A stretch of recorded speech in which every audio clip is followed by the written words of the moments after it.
Olá, tudo bem? Bem-vindo ao canal Viver de Renda. Se inscreva no canal, deixe seu like e compartilhe com os amigos. Nos acompanhe também no Instagram Viver de Renda Canal e no nosso novo canal aqui no YouTube, o Café com Ações. Eu sou Cláudio Soleiro, formado em Administração de Empresas, consultor empresarial. Criei o Viver de Renda em julho do ano passado. O objetivo aqui é muito simples. Eu quero compartilhar com vocês a minha trajetória de vida, as coisas que eu aprendi e que eu vivi, as coisas que eu tive a oportunidade de conhecer e assim compartilho com vocês gratuitamente. Se o conteúdo for útil, deixe seu like e compartilhe com os amigos. Já temos aqui no canal mais de 550 vídeos publicados. Tudo isso, muito conteúdo falando sobre educação financeira, sobre equilíbrio emocional, sobre a importância de escolher poucas e boas empresas para investir, como escolher boas empresas, como montar as nossas estratégias diante dos momentos de correção na bolsa, como surfar tendências de alta, tudo isso a gente vem falando aqui desde que criamos o canal. Portanto, maratone todos os vídeos, porque eu tenho certeza que vai mudar a sua vida de patamar. Segue então essa orientação para vocês.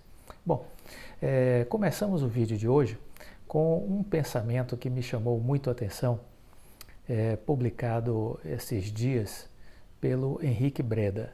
Henrique Breda, para quem não conhece, é um investidor, um bilionário que investe na Bolsa de Valores aqui no Brasil e foi uma das pessoas que ganhou muito dinheiro com o case do Magazine Luiza. O Breda, ele recentemente falou o seguinte: desde os primeiros passos do homem que se arriscou, saiu das cavernas e foi atrás de melhores terras e comida, a nossa evolução não parou. É da própria natureza humana o incessante esforço em tornar a nossa vida mais segura, mais confortável e mais próspera. Para evoluir, a nossa atividade é o trabalho. É o trabalho que transforma a árvore em madeira, a madeira em casa ou aquecimento para o lar. Se na física o trabalho significa a transferência de energia a um corpo ou sistema de corpos em razão da aplicação de uma força, no nosso dia a dia significa uma ação humana que contribua para a melhora da qualidade de vida das pessoas. Uma das motivações básicas de se trabalhar é a possibilidade de se conquistar um bem que, por sua vez, se tornará próprio. Por isso que se diz que a propriedade privada, sendo estoque de trabalho, é tão sagrada e fundamental, pois foram horas de vidas empenhadas para conquistá-la.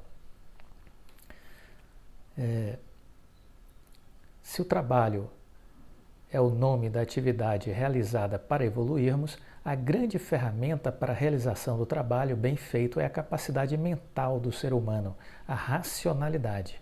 A racionalidade é a virtude e a ferramenta básica do ser humano para se perceber e integrar os dados vindos da realidade para formar conceitos e conhecimentos de forma lógica.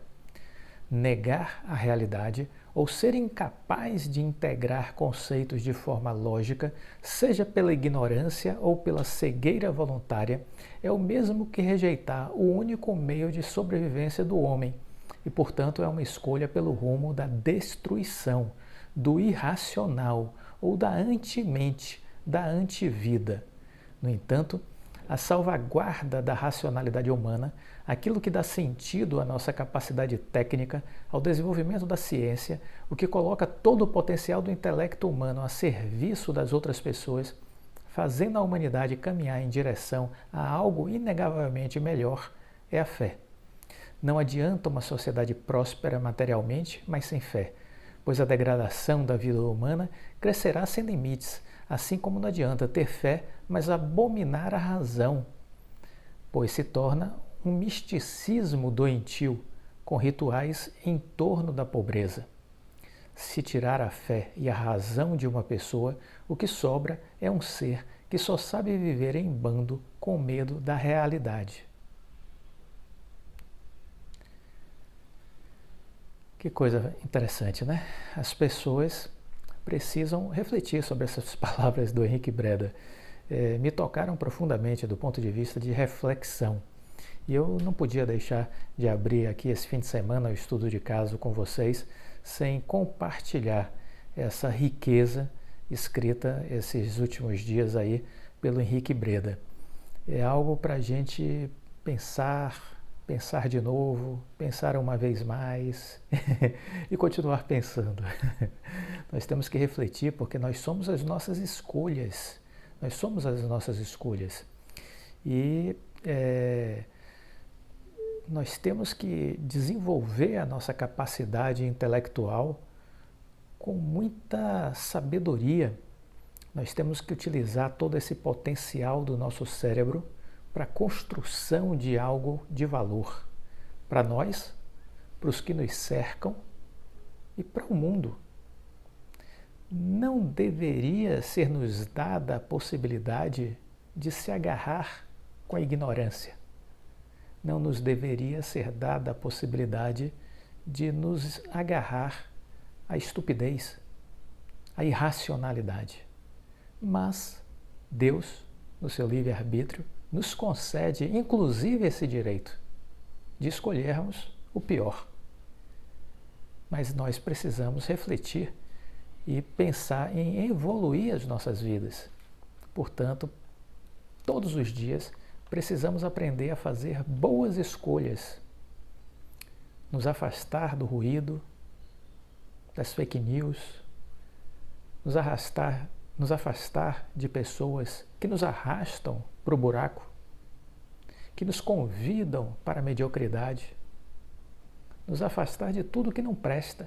E tem muita coisa que não presta nesse mundo. Mas nós somos as nossas escolhas. Precisamos ser ultra, mega, hiper seletivos e escolher para nós sempre o melhor. Desse modo a gente se conecta com coisas boas. Os tubarões só andam com os tubarões. Eles não se misturam na mediocridade das massas. Portanto, cabe a nós decidirmos. Queremos ficar junto com as massas irracionais ou queremos sofisticar a nossa vida e trilhar os caminhos dos tubarões, das pessoas de sucesso, das pessoas que vencem na vida? Essa escolha é nossa. Não adianta depois culpar Deus, culpar o governo, culpar o trabalho, quem quer que seja. Porque a responsabilidade de construir uma vida melhor está em nossas mãos. Vai depender das nossas escolhas, do que decidimos fazer hoje. Porque o futuro a gente constrói agora. Reflitam sobre isso. Acho que é uma boa reflexão para o sábado. Bom, vamos falar da Oi, estudo de caso da Oi. A Oi ela venceu os bancos em briga sobre o plano de credores, anunciou na quarta-feira, dia 30, a notícia no Estadão, na coluna de economia.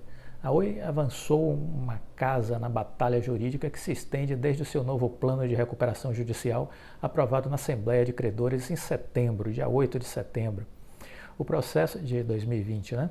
O processo é contestado pelo Santander, Itaú Unibanco, Banco do Brasil, Caixa Econômica Federal e Banco do Nordeste. A 8ª Câmara do Tribunal de Justiça do Rio concluiu o julgamento dos recursos no dia 29 de junho e confirmou por unanimidade o voto da desembargadora relatora Mônica de Piero e do juiz do processo Fernando Viana, que cuida da recuperação judicial da Oi, no sentido de homologar a decisão que foi tomada em setembro. O documento com a decisão deve ser expedido ainda esta semana. A Oi entrou em recuperação judicial em 2016 com 64 bilhões de reais em dívidas.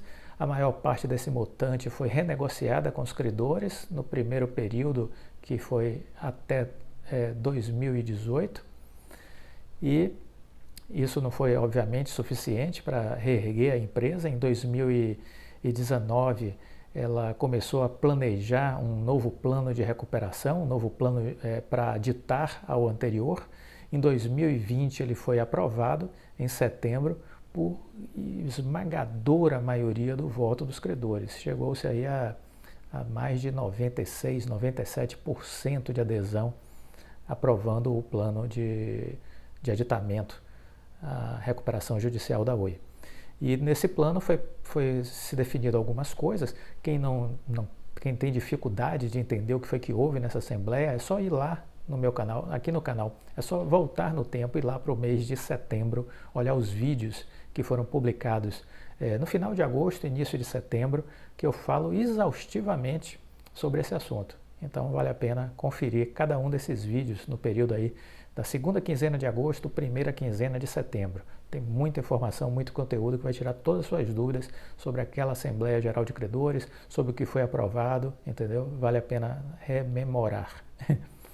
Então, o plano aprovou, né, a venda de alguns negócios da Oi que já foram vendidos, as torres. A Oi já recebeu o dinheiro, o data center também já recebeu o dinheiro e falta agora a homologação da venda da Oi Imóvel.